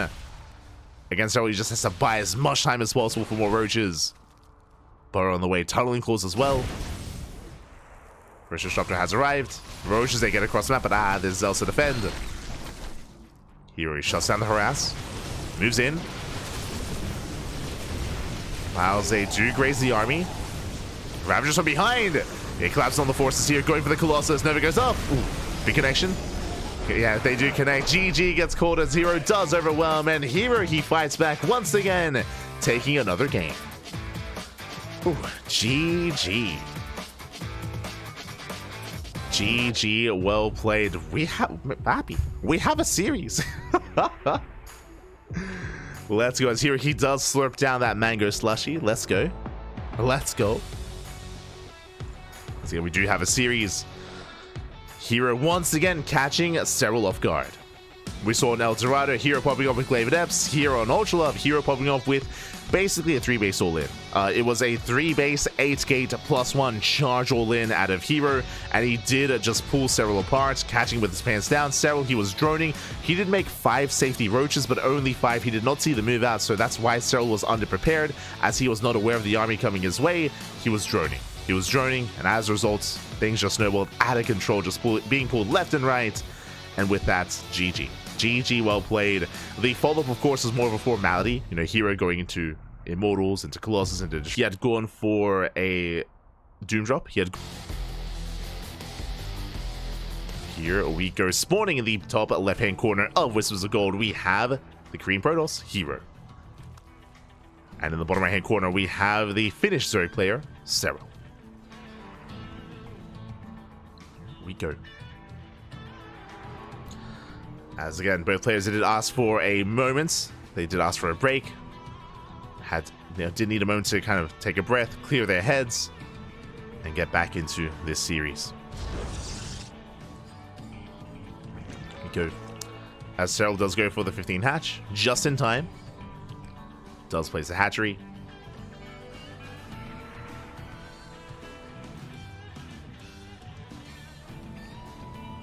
With this, herO going for, I would imagine, a hatch gas pool opener, and likewise herO going for a standard opener himself. Now, winding it back a little bit here, I don't expect herO to go for the same builds too often here in this series, so I don't expect like another 8-gate charge all-in like we saw previously. I don't expect another cheeky, like, what was it, like 5 or 6-gate Glaive Adepts. Usually, I don't think it's as wise to kind of rely on that too often. What haven't we seen so far? We haven't seen an 8-gate blink all-in on 3 bases. True, we haven't seen that. We have seen herO attempt to rush into Sky Toss. We saw that on Abyssal Reef, if you recall. Like rushing into Mass Carrier. What haven't we seen? We haven't seen a DT base opener. A Twilight Council opener in general, we just haven't seen from herO yet. But they are viable. They do put a lot of pressure on the Protoss to get damage done, but definitely a possibility.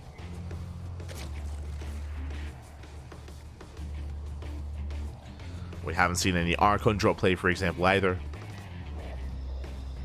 We'll keep an eye on herO. We go. Oh, the Zealot print. Ah.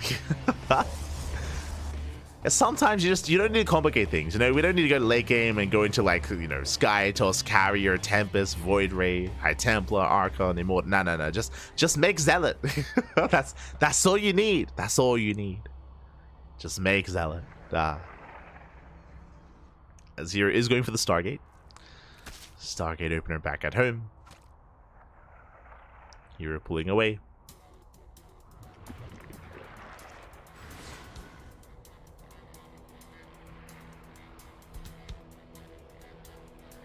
Imitate the Zerg to beat the Zerg. Yes, Swarm Toss. Fine. Swarm Toss. Can work well.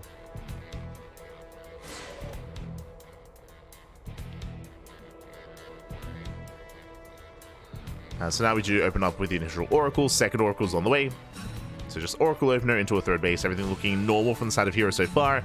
Really, our eyes are on the tech. Once again, do we go for an earlier Twilight Council? Do we go for a later Twilight Council? Do we delay the Forge? Do we not? Our eyes are on herO. Interesting placement with the Pylon. Further back in the main.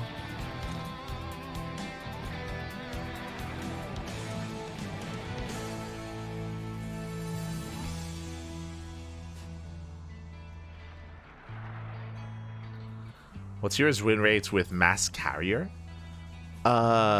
I mean, that's a very specific thing that you're asking. Like, we have seen herO beat Serral with Sky Toss before, if that's what you're curious about. Ooh, as here he barely does miss the Larva, but will deny the Overlord. Not bad. Does deny the Overlord. Going for the Twilight Council and the Forge. This is a slightly earlier Twilight Council. I'm curious if he's going to charge again. Not necessarily into the same builds, but we'll see. Additional Stalker to reinforce. We'll keep an eye on him. Is it going to be charge or blink? Let's find out. Let us find out. Meanwhile, safety roach formed by Serral once again at the 440 mark. There it is. +1 and blink. Okay. +1 and blink here from herO. No charge this time. Not again.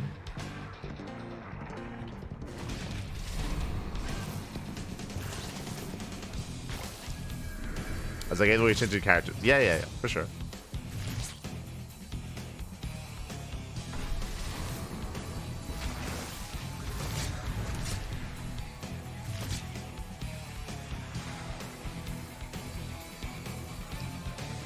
herO does dip in, pulls away.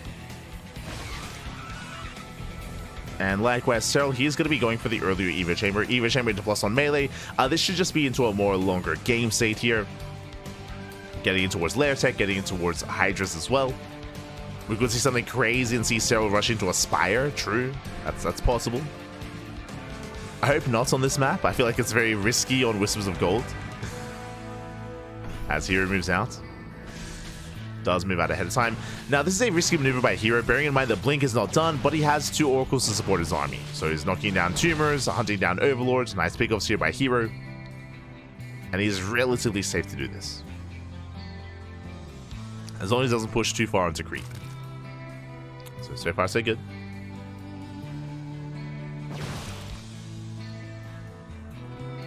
Third Oracle has arrived. Serral is massing up a lot of Lings here. Lings are amassing. Infestation bits on the way before the Hydra Den. Interesting. Now, this should not be for Swarm Host. Not this time. Again, it'd be crazy to go Swarm Host or Whispers of Gold. Lings, they collapse in. They almost get us around. herO getting caught out. And Serral, he's just going to be committing here. Yeah, it does commit with the Queens. herO, he blinks away. 1 Oracle does fall. And herO, he does stand his ground. Forces back the Lings, forces back the Roaches. herO, he does hold. Serral going for a counterattack. Yeah, Infestation Bit is done. Going for the Hydra Den. This feels a little bit This is interesting from Serral. Again, the infestation bit feels really early. Just really early here for an earlier hive. We'll see if we can make use of it. There we go. Hive is on the way. 7-minute hive. Jesus. Okay. Okay, I see you. Just really fast tech. With this cell, he can rush into lurkers. True. We'll see if we can get there. So being active. Here, just reinforcing with more stalkers. Is poking in. Takes down the active tumors. Lings, they get us around. They should force a cancel. Nice pickup. Base is denied. Hero pulls away. The oracles that are here to support. Nice stasis though. Very nice stasis trap. Serral does take it to the face. Behind this is that lurker den again. Fast hive into fast lurkers. Really risky play here by Serral because he's vulnerable before the lurkers arrive. But he's going to have a big power spike with those lurkers. Can he get there though? As here he is poking in. Once again being forced back by the Lings. Ooh, he might be forced to cancel once again, leaving only one stalker to defend. Just focusing on this push. Focusing on the third. Or the fourth even. Lings, once again, they counterattack. Ooh, Bio connects. But here he defends the base. Does defend the fourth. And here he can just keep pushing in. Lurker den is done, but no lurkers yet. As one oracle goes down, stasis goes up. The oracles are getting very low. And here he does get surrounded. Rough losses here for herO, bleeding out a lot of stalkers. They're bleeding out too much. So many stalkers going down. A very chaotic fight here from herO. And Serral shuts down the army, and now he can morph in lurkers. Pulls away. Oh, there's a revelation on the army. But there they are. 5 lurkers. 5 lurkers on the way. And here, does he notice? Did he spot them?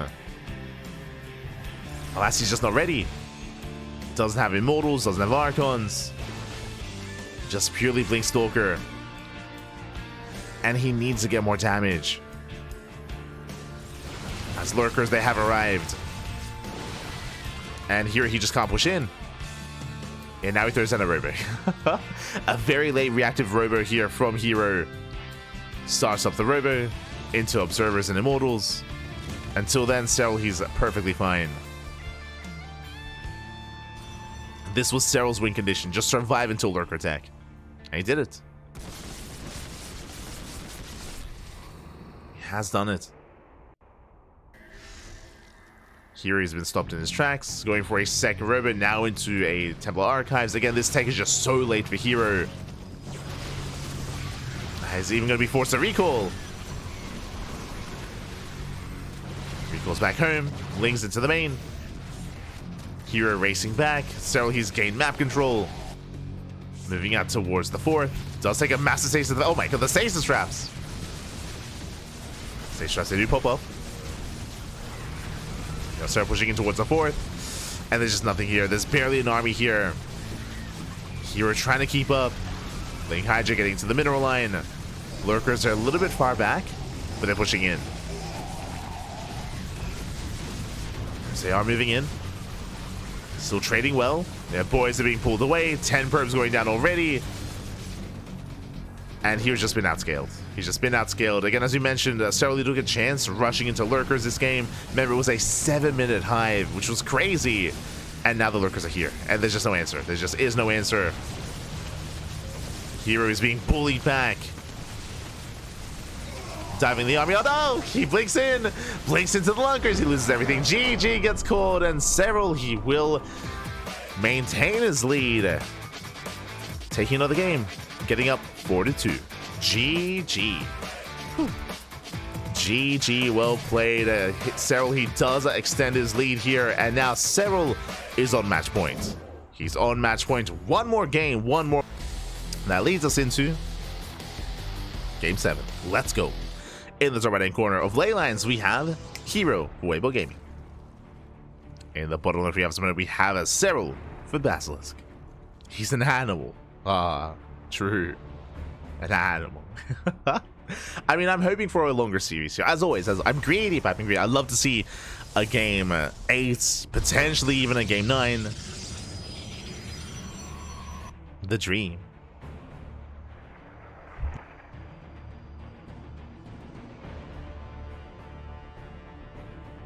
Regardless of how this goes. Oh my god.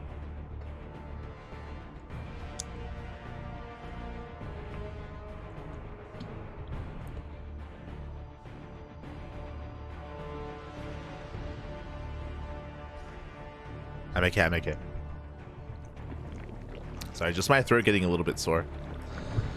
I mean, it's been a long weekend. It's been a long week, I should say. Like, last night we were casting for 12 hours. We casted the House Galactic Battle for over 12 hours.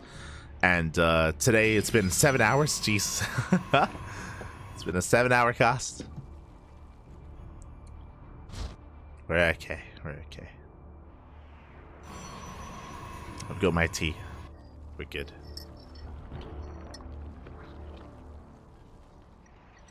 It's now. We're settling in. Again, standard openers. When it comes to ley lines, again, short rush distance by ground, it's as long as, I believe, Ultra Love when it comes to the length of the map from side to side.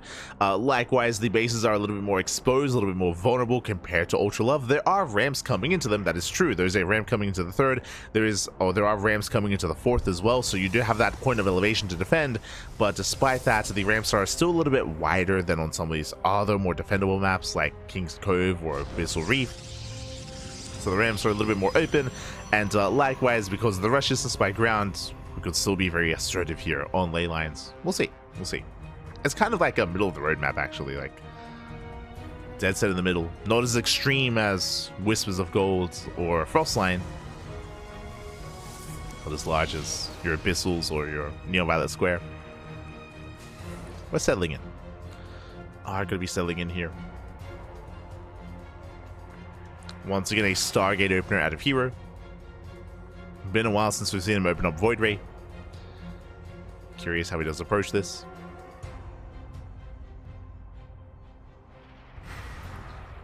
Likewise, Serral showing us that, again, because he has a little bit of breathing room here in the series, he's willing to take risks. Last game, just rushing into Hive, rushing into Lurkers. Could see that again. Could see it again.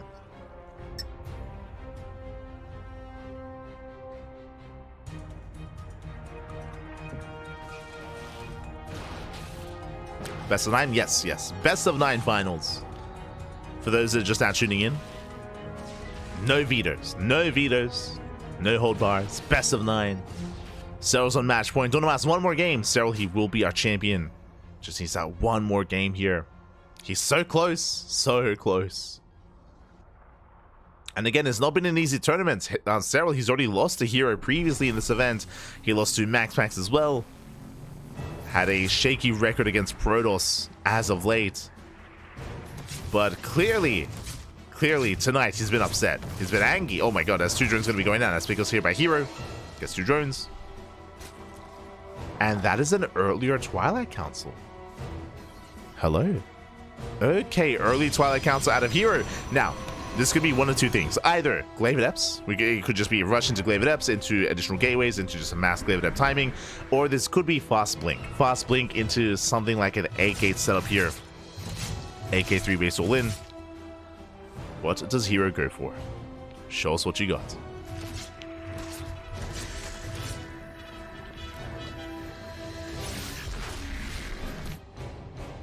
And there it is, Glaives. Glaives are the answer here for herO.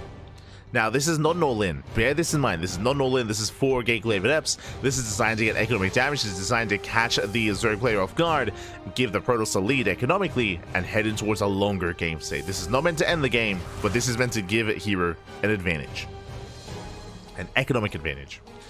Meanwhile, across the map, Serral, he does play safe. Roach Warren has in place. Lair is now on the way. So Serral, he will have the tools to defend, but it comes down to how fast he reacts or how quickly he scouts what's going on and confirms what's coming his way. As you can see here, the Adepts are building up in the main and the natural. Are building up. Things they poke in towards the third. They get nice around. No shield battery. Uh-oh, no shield battery where the Oracles. Oracles also not in position. Extra Adepts are revealed. And just like that, Serral, he scouts. He knows. Roaches, they start immediately. Now, Serral, he just droned up, so he actually doesn't have a lot of larva. Only 3 roaches on the way. Here comes a 4th roach, and you can see Serral is walling up. You can see on the production tab, he's walling up his natural completely. Oh my god, the stasis! Stasis went off. Queens are exposed. He gets 1. 1 queen goes down. We'll get a 2nd, a 3rd queen as well. There's no transfuse, and the queen count is going to be reset. Massive pickoffs. The wall is open. The wall is open. Stasis going off here on a roach. And there's just not much to defend. But he does barely wall off in time. Whew, that was close. Serral, he does wall off. But the roaches are still getting caught out. Leaving out a roach after roach. And herO, he still hasn't dealt critical economic damage. He killed, what, 5 queens? He's going for the expansion. He shades in. He said the wall's open. The wall is wide open. Adepts, they shade into the mineral line. Does he commit? He does not. He wants the base. He wants a 3rd. He's going to get it. Or will he? Roaches, they do respond. The base is getting very low. More adepts have arrived. Attempt to shade in. Stasis. Oh, the stasis! Stasis goes off. Roaches are going down one after the other, and the base is going to fall. Not just the base of roaches as well. Very nice pickoffs. And back at home, we need immortals. Immortals need to build up. The base goes down. More adepts. More adepts. See, previously we had a game where herO, he just made nothing but zealots. Here, nothing but adepts. That's all you need, papi. That's all you need. GG gets called as he pulls Serral apart, and herO, he fights back once again. GG. I'm telling you, you got Protoss players like Max, you got attempted Protoss players like Rainer as well. They're just trying to complicate things too much, mate. Just make Mass Adept or Mass Zealot. That's all you need. Yeah. GG, well played. Now again, it was just really unfortunate. You can see Serral shaking his head here, not too happy about the outcome. Once again, there was a lot that did go right for herO in that game. First things first, if you remember, Serral, he was droning. If you remember, he was droning at the time. When he saw the adepts moving out, he didn't have a lot of larva, so he only made 2 roaches. He didn't have the larva to make any more, as he had just made drones. When the adepts got across the map, they caught out the queens. The queens getting caught was brutal as well. That was 5 queens getting caught out, no transfuse. The stasis traps, more importantly, were insane as well. Stasis into the mineral line, stasis on the roaches, stasis on the army. The stasis traps did... This will go 4 times. But here we go. We are getting into our next game. And spawning in the top right-hand corner, we have herO, Weibo Gaming. In the bottom left, we have Serral, the Basilisk. Let us go. Whew. As we are going to be jumping into Game 8 here. Welcome one and all to Amygdala, by the way. Welcome one and all. Amygdala is one of the larger maps in the map pool. It is a larger map.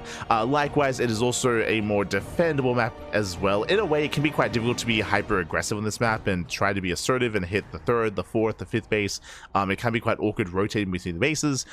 So I'm curious to see if herO does try to take this a little bit slower and more defensive, or takes a different, more aggressive approach instead. Again, herO, he has had more success being the aggressor here in this series. Whether it's going for the charge all in, the glaive adepts as well. Whether it's catching Serral with his pants down. And that typically has been where hero's been thriving. True. Has been popping off. And we'll see if we can catch him again.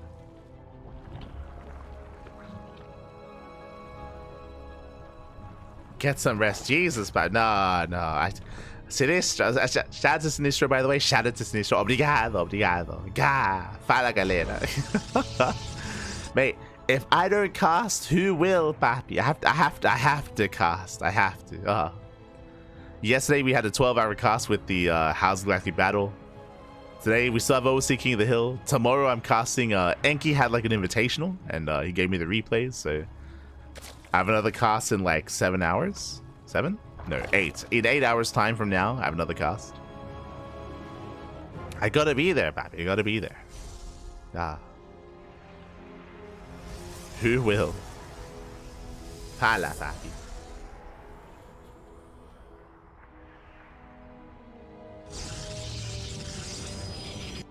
We also have the War DTV Monday tomorrow as well.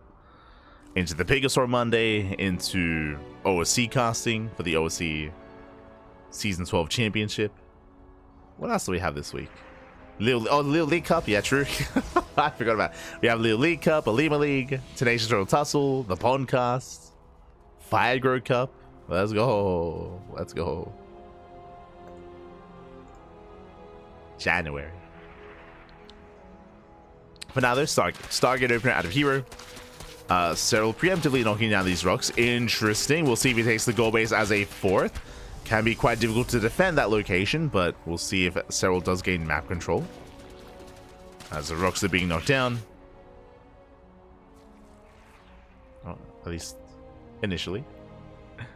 Behind this, Oracle is on the way.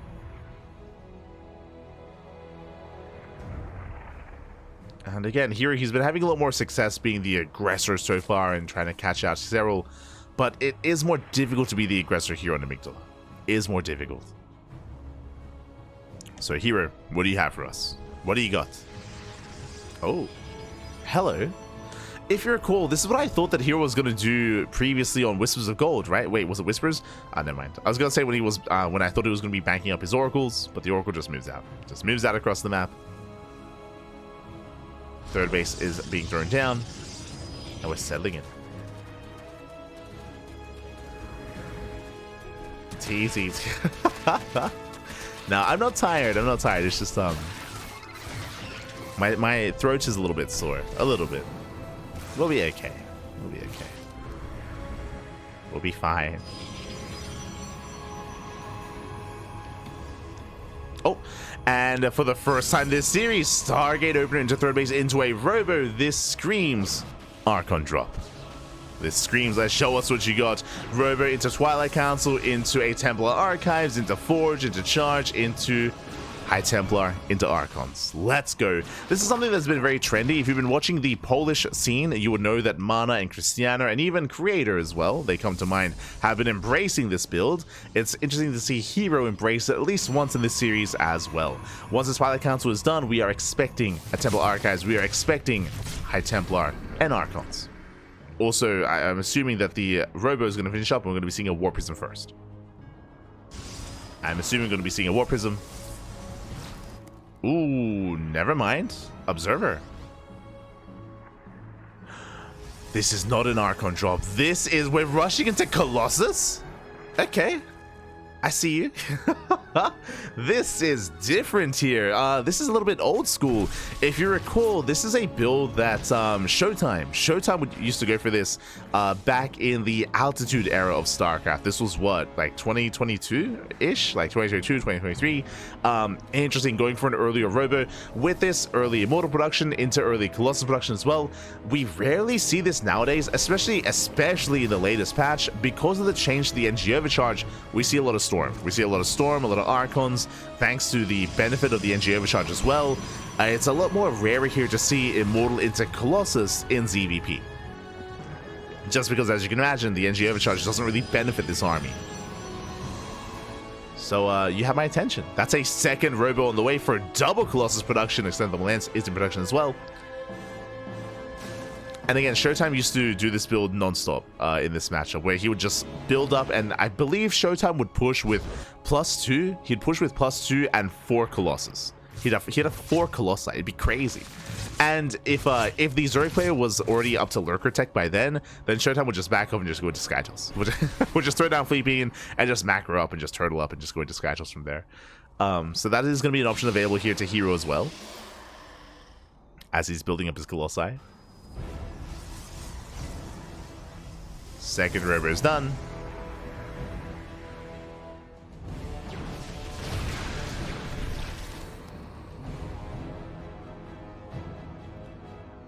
And more Colossus on the way.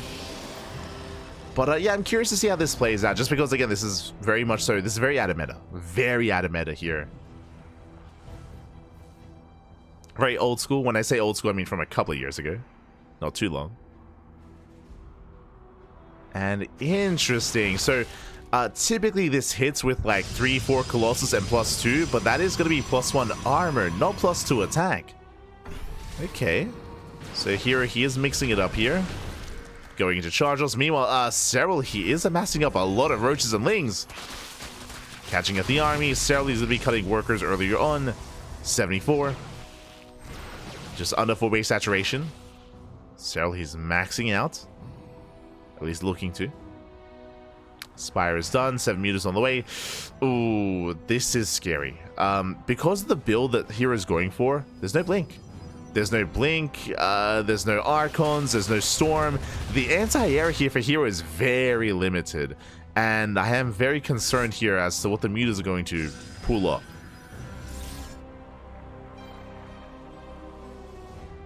As hero is going to be pushing and mutas are on the way. Hero poking in towards the expansion. Lings, they try to come in for us around. The Colossus is exposed. The Colossus, a massive pick of 1 Colossus goes down. And with that, hero, the wind has been taken out of his sails. I don't know if he can just keep pushing. Losing 1 Colossus is brutal. Mutas that have arrived. Hero, I mean, he has to go here and now. But Serral, he's maxed out. As we mentioned, Mutas hit the main. Stalkers, they do reinforce. Oh, my apologies. Blink is done. Oh, sorry. For some reason, I thought it was +1 in charge as an opener. It was +1 in blink. Okay, okay. He can defend. We're good. The length of the broadcast is setting in. It's so I do apologize. Was a blink-based opener. Lings are coming from behind. They do come in. Roaches as well. The Immortals, they're going to be exposed. Yeah, they're abandoned. 1 Immortal goes down. Nice blink here. Does save the Colossus at least. And kind of keep pushing. Ooh, Biles do connect. With the arrival of another Immortal, though, I mean, here he is gaining ground. And these mutas are not really getting too much done. Hero pushing in.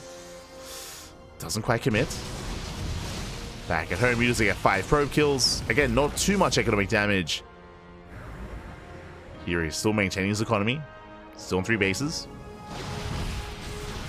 There is no 4th. True. Here he's quite committed here. Prism is on the way. That's a lot of roaches. As Serral goes for the dive and he wants 1. Doesn't get it. Barely not. Colossus barely survives. As they keep poking in. Bailings, they crash into the Stalkers. Colossus once again exposed. 1 Colossus goes down. There's 1 left. There's just barely anything left here for hero. Barely a backbone to his army. He's got 1 Colossus, no more Immortals. No Disruptors, of course. Just pure Blink Stalker and 1 Colossi. He is trading efficiently, but there's just a sea of Zerg, a sea of roaches. Piles, they do connect. Here he's able to reinforce on the front lines. Trying to break through. Mutas, they hit the 3rd base once again, getting 5 more probes. The base is going to fall. But time is on Serral's side. All he needs is just buy time. Just buy time, back off, take it slow. Build on more reinforcements. The pressure's on hero instead. He comes back in. Hits the natural. 12, 13, 14 probes going down. Ay, ay, ay. These mutas, they have paid for themselves. So, backing off, getting the gold. So his economy is still, I mean, very much so in form. And hero was all in. Here, he has no 4th. He has no 4th expansion. He has no economy behind this. It was all or nothing for hero. He had to end the game, and he didn't. And it looks like now he's forced to expand with such a late 4th base. He's down to 42 probes. No. Down to 42 workers. Another 5 probes going down, and here he's all in. He's completely all in at this point. Does have a Disruptor. Can he connect? I believe a 2nd Disruptor has arrived. Nova goes off. Not bad. Grazes some of those roaches. A couple of roaches do go down. Another Nova will connect as well. Not quite. The splits are too good, and so he will overwhelm this army. There's almost nothing left. Files, they shut down the Colossus. Disruptors go down as well. There's 1 Disruptor left. And so he can chase us down. And here, not looking too happy there on cams. Does shake his head. Mutas, they hit the natural once again. As so just pulling hero apart. Here, he risks it all with the all-in. I smite. Let's go. He wants that Nova to go off. He wants the Nova. Show us the Warp Prism.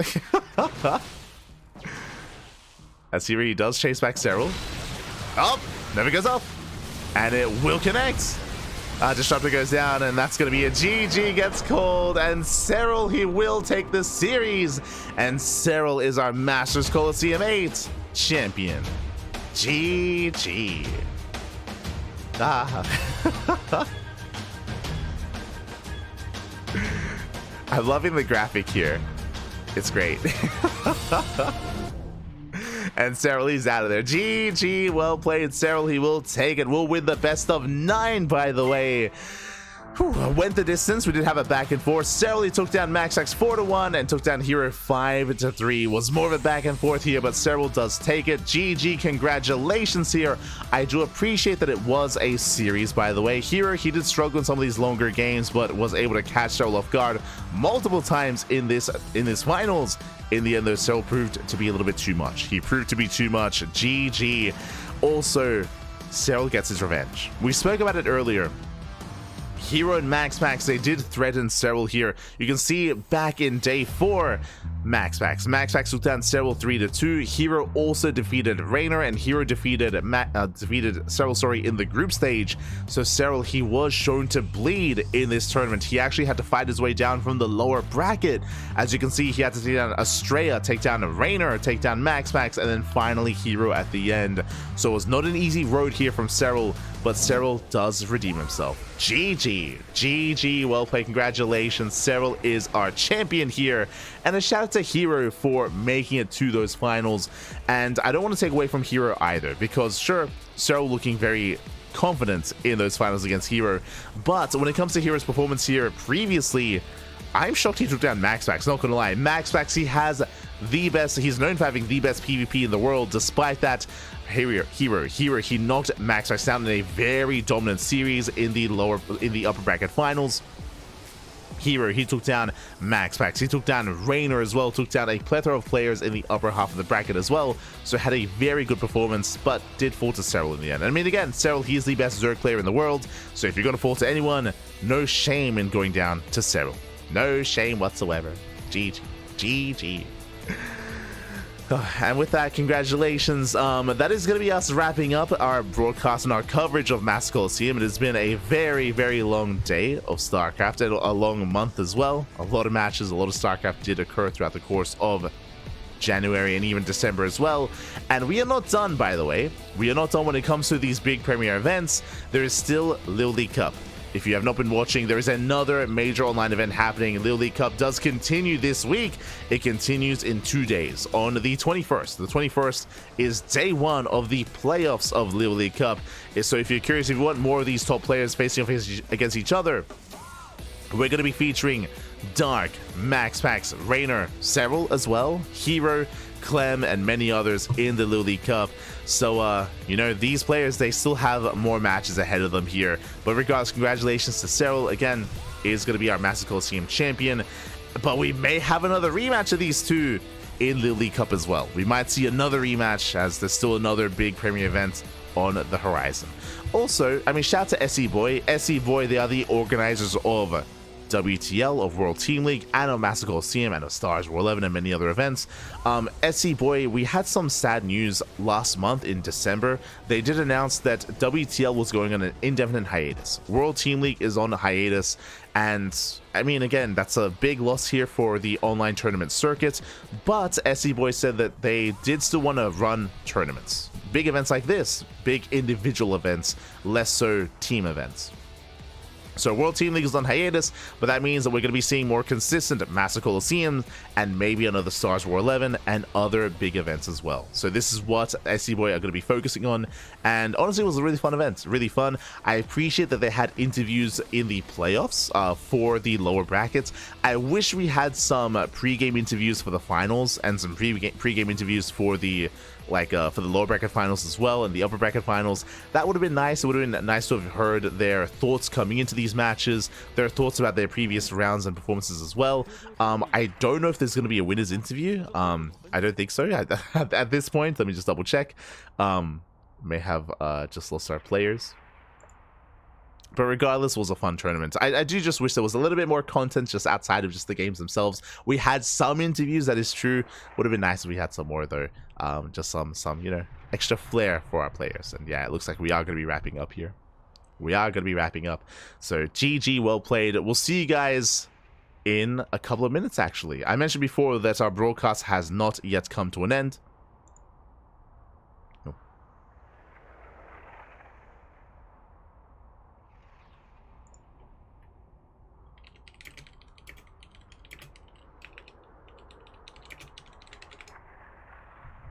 hold on. Okay, we're good. We do need a few moments though, because do you know what comes next? OSC King of the Hill. OSC King of the Hill is now about to begin. I say about to begin. It actually began a couple of hours ago, and apparently they're 2/3 of the way through. So we're going to be catching and casting the tail end of OSC King of the Hill. If you're curious, what is OSC King of the Hill? It is a weekly open tournament. I say open tournament. It is a weekly OSC event with a unique format, a King of the Hill style format instead. So we're going to be going on a short break. I need to set up all the overlays, set up all the assets, and then when we come back, we'll have our next cast will have the OSC King of the Hill. See you guys in a couple of minutes for some more StarCraft. Otherwise, if you enjoyed, check out, of course, our social medias, !socials in chat, !Patreon as well. You can follow us on Twitter, Facebook, Instagram, YouTube, and Discord. All things CranKy Ducklings. We'll see you guys next time. Everyone's still waiting on EWC. Yes, everyone's still waiting for EWC. But regardless, we'll have plenty of content, plenty of StarCraft here on the CranKy Ducklings. As always, big shout to Blake Goodoo's for the bits. Thank you, Pappy. Thank you. Take a shot. Oh, no. Not like this. Not like this. But yeah, we're going to be heading off for a couple of minutes. When we come back, we'll have some more StarCraft. See you guys soon for OSC King of the Hill.